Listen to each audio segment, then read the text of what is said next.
Bienvenidos a Tierra TV, gracias por estar en nuestra compañía. Hoy nosotros nos vamos a ocupar de un tema que a veces por ahí salta en los titulares de los diarios, en los comentarios de algunas personas, y que tiene que ver con la palabra biotecnología, que generalmente se la asocia a otra palabra, que son los transgénicos. Y hay algunas organizaciones internacionales que se han encargado de convertir esa palabra casi en una mala palabra, es decir, asociarla con cuestiones como creaciones diabólicas, degeneración, amenaza para el futuro de la salud de la humanidad, verdaderos Frankenstein de laboratorio, en fin, toda una cantidad de cosas que hacen que mucha gente le cobre miedo a algo que, sin embargo, forma parte de nuestra producción hoy día. Prácticamente no hay nada que llevemos a la mesa que no tenga un poquito de eso. Por eso, para hablar del tema, lo invitamos al ingeniero Víctor González, coordinador de capacitaciones del Instituto de Biotecnología Agrícola, conocido por la sigla INBio. ¿Qué tal, ingeniero? Bienvenido. Bien, ¿cómo está? Muchas gracias por el espacio. Y yéndonos un poquitito al tema de biotecnología, quisiera empezar definiendo la palabra biotecnología. Y según Naciones Unidas, en la Convención de 1992, Naciones Unidas define la biotecnología como todo proceso en donde envuelve materiales biológicos para la obtención de un fin determinado. Y cabe resaltar que el primer material biotecnológico con la introducción de la biotecnología y su madre, la ingeniería genética, fue la insulina. La insulina, un producto que ha salvado miles y millones de vidas, precisamente de uso humano. Increíble, yo no sabía eso. ¿Y desde cuánto hace que está en vigencia o sea, que usamos esa droga? Esa droga fue sintetizada a partir de la insulina animal que se obtuvo de los suinos y fue hecha a nivel de laboratorio en los años 70. 70, o sea que ya va para más de 40 años. Más de 40 de años. Vigencia. De hecho, que la biotecnología data de unos cuantitos años antes, casi 4.000 años, cuando se inventaron aquellas famosas bebidas que hasta ahora disfrutamos, ¿verdad? La cerveza, el vino, que son procesos biotecnológicos que utilizan bacterias, por los cuales se obtienen ciertos fermentos, y esos fermentos hacen que se produzca el alcohol, que es la bebida final, la cual bebemos. El mismo yogur que utiliza el lactobacillus, que es una bacteria la cual madura el lácteo y lo convierte en yogur. ¿En qué, por ejemplo, en cuántas áreas de la producción en este momento hay algún toque de biotecnología? Yo creo que si hablamos de biotecnología e ingeniería genética, casi en todas las áreas de la producción tenemos biotecnología e ingeniería genética. Va desde el área agrícola, que es un área muy sensible a esta aplicación, y también en el área de la salud humana. Son las dos grandes áreas donde se aplica la ingeniería genética o la biotecnología. Vayamos a otro tema, no otro tema, sino otro componente de esta mesa, que es el tema de producción sustentable. ¿Cómo debemos entender, aunque parezca el ABC para algunos, pero este es un programa masivo, así que tenemos que dedicar un poquito de docencia a eso, que la va a ejercer usted, por supuesto, la está ejerciendo usted. Producción sustentable, ¿qué debemos entender? La sustentabilidad tiene tres grandes patas en las cuales están sustentados, que es el lado ambiental, el lado económico y el lado social. Si uno de esos tres sustentos no existe, entonces no se cumple la sustentabilidad, porque puede ser ambientalmente productivo y económicamente viable, entonces no se cumple el triángulo sustentable. A eso se le llama viable, es económicamente viable, pero no es sustentable. También, de la misma manera, si tenemos solamente la parte económica y social, tampoco cumple la tercera función, que es la parte ambiental, entonces a eso se escapa la sustentabilidad. Entonces, para que sea sustentable debemos de cumplir los 3 grandes principios. Debe ser ambientalmente amigable, debe ser económicamente viable y debe ser socialmente aceptable. Cumpliendo todas esas reglas, ¿es rentable, digamos, o es más, encarece el proceso de producción o no? De encarecer el proceso de producción yo no lo llamaría así, sino que eso hace que se perpetúe el sistema productivo y que sea realmente un sistema productivo que a lo largo del tiempo eso significaría la sostenibilidad de todo el sistema. Sí, porque yo escucho decir a algunas personas, sí, pero todas esas cosas hay que comprar derechos de algo, o hay que comprar insumos que de otra manera no los compraría.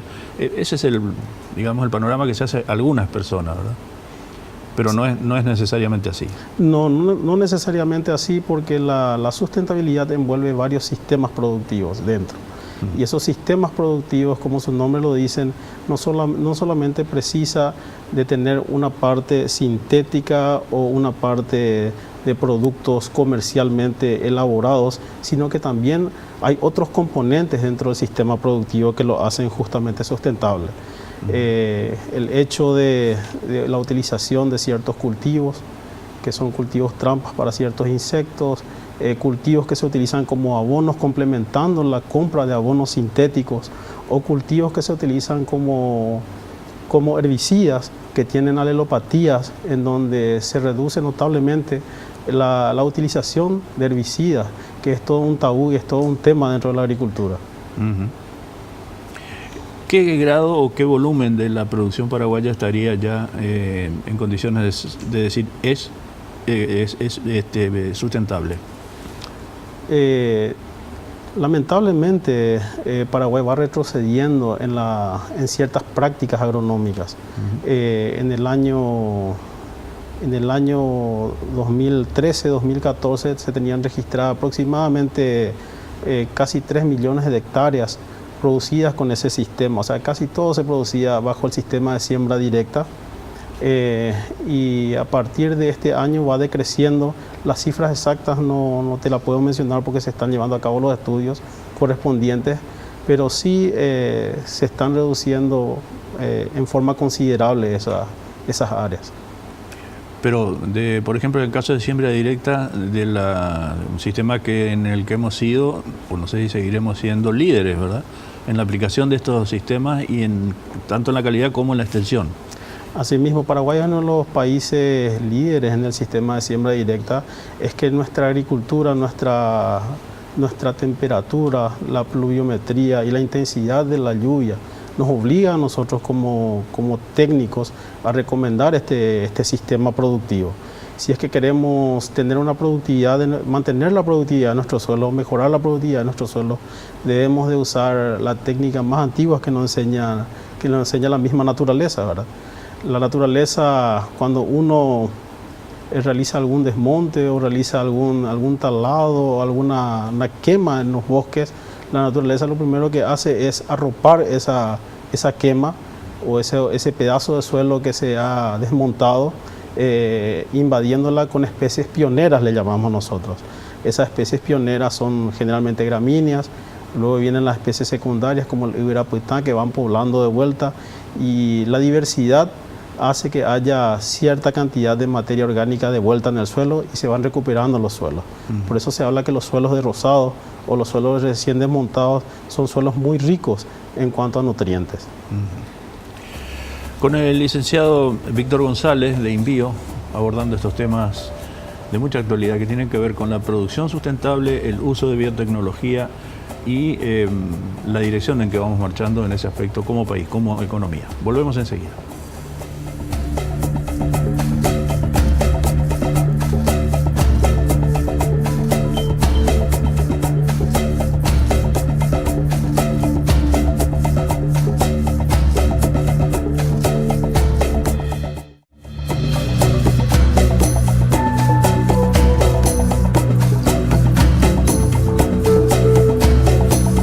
Estamos de vuelta en Tierra TV, gracias por continuar en nuestra compañía. Hoy nos visita el ingeniero Víctor González, él es de INVIO. y conversando sobre el uso de biotecnología en todas las producciones agropecuarias, ¿verdad? ¿Cómo se ha insertado, digamos, en ese mundo tan amplio que es el agronómico? Bueno, en primer lugar quisiera empezar describiendo un poquitito los procesos por los cuales la biotecnología ha tomado su lugar dentro de la agricultura. El proceso agrícola en el Paraguay se desarrolla con la repartición de las tierras, ¿verdad? De 20 hectáreas, la famosa repartición de lo que era el IBR antes, ¿verdad? El Instituto de la Tierra inicialmente, y de esas 20 hectáreas generalmente la gente dedicaba 2 o 3 hectáreas a cultivos, y esos cultivos eran migratorios dentro de su propia finca. En cuanto ellos iban degradando el suelo, los cultivos iban pasando más para el fondo de la propiedad. Con el paso del tiempo, los requerimientos productivos fueron mayores.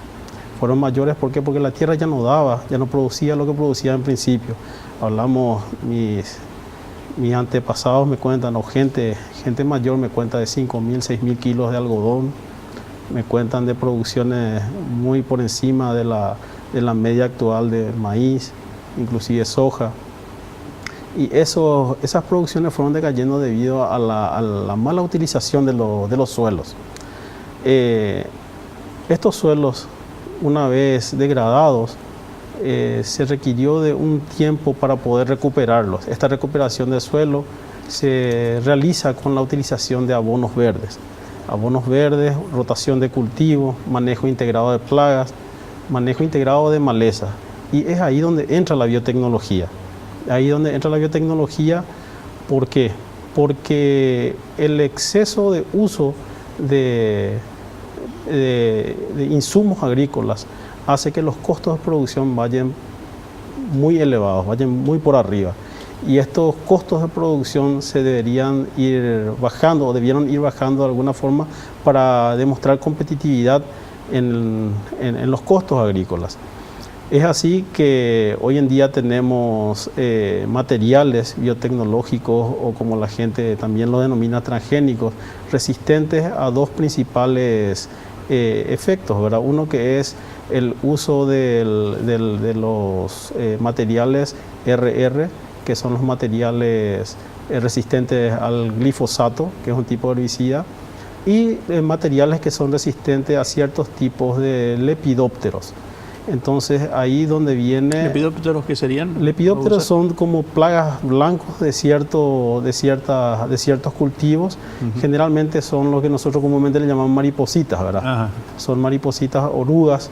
Realmente son esas orugas las que atacan y causan daño a los cultivos, y estos daños también se ve reflejado en la productividad de ese cultivo. Entonces, por el uso constante de ciertos tipos de variedades, de ciertos tipos de defensivos agrícolas, estos insectos se volvieron resistentes, o estos materiales estas malezas se volvieron resistentes. Entonces a esa resistencia habría que buscar otro camino para combatirlas. Ahí es donde entra la biotecnología, con estos materiales que había mencionado, la resistencia al glifosato y el material que le confiere a la variedad que uno va a utilizar la capacidad de producir una proteína insecticida para su autodefensa. El productor paraguayo es muy conservador, o tiende a serlo, ¿verdad? Muy conservador. ¿Y cuánto cuesta convencerlos de adoptar estas técnicas, de usar estos implementos o estos descubrimientos biotecnológicos? La verdad que es un trabajo bastante arduo.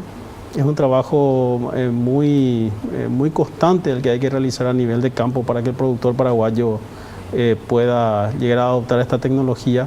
Pero una vez que él ve y se sienta convencido del gran factor positivo que acarrea esta tecnología, él es el primer encargado en expandir esta tecnología dentro de su propio terreno.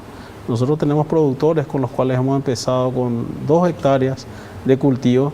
Hoy en día su finca, que tienen entre 8 o 10 hectáreas, ellos están totalmente cubriendo con este tipo de de tecnología. ¿Somos productores de biotecnología o importadores de biotecnología? ¿Cómo estamos en ese aspecto? No, principalmente somos importadores de biotecnología. En ese sentido, podríamos decir que nosotros no producimos aquí eso, no estamos produciendo la tecnología, sí los materiales, o reproducimos las semillas, las cuales tienen la tecnología dentro, ¿verdad? Dentro, porque una cosa es la semilla y otra cosa es la tecnología que trae la semilla. Y esas semillas sí se producen en Paraguay, pero la tecnología es una tecnología importada. Ajá. En esta tarea de difundir y de, digamos, de exponer y hacer que se adopten estas nuevas técnicas, ¿el sector privado está solo o el sector público lo acompaña a través de sus organizaciones? Tenemos cierto acompañamiento del sector público. Tenemos, en particular el INVIO está trabajando con 12 parcelas, las cuales son parcelas de productores distribuidas de norte a sur, y en 3 de ellas tenemos realizados convenios con el Ministerio de Agricultura a través de su programa de manejo y recuperación de suelos degradados con el ingeniero Ken Morilla. Vuelvo al anterior, ¿cómo hacen para convencer al productor? ¿Les muestran cultivos hechos unos sin determinada aplicación, otros ya con la aplicación plena de biotecnología? ¿Cómo lo hacen? Realmente la metodología es convencer haciendo. Esa es la metodología que utilizamos, es convencer haciendo, en donde utilizamos una parte de su tierra y aplicamos el paquete tecnológico durante 2 años, en donde realmente en el primer año ya se puede observar una drástica, un salto muy grande en la producción. Tenemos lugares en donde de 700 kilos o 800 kilos de maíz saltamos a 4.000 kilos de maíz, porque el componente biotecnológico no viene aislado, no es solamente la biotecnología, sino que el sistema productivo. Claro.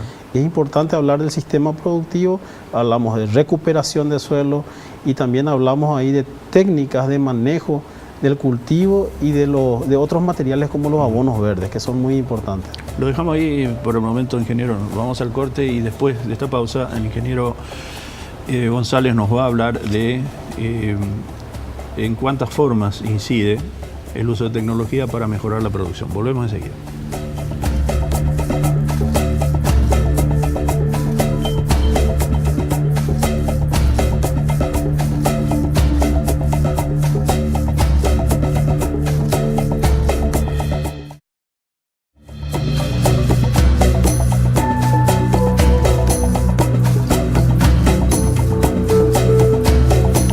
Estamos de vuelta en Tierra TV, gracias por continuar en nuestra compañía con el ingeniero Víctor González de INVIO, hablando del impacto de la biotecnología en el desarrollo de la producción en todos sus aspectos. ¿Cómo se recupera un suelo que ha estado mal usado o que está en camino a ser un, no sé si llamarlo desierto, que verdad?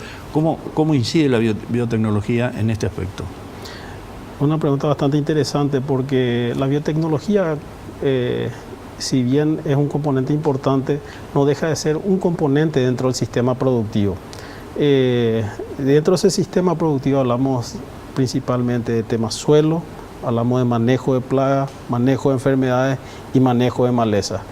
El componente de biotecnología aislado es como, no sé si vale la comparación, es como traer un Fórmula 1 a un empedrado.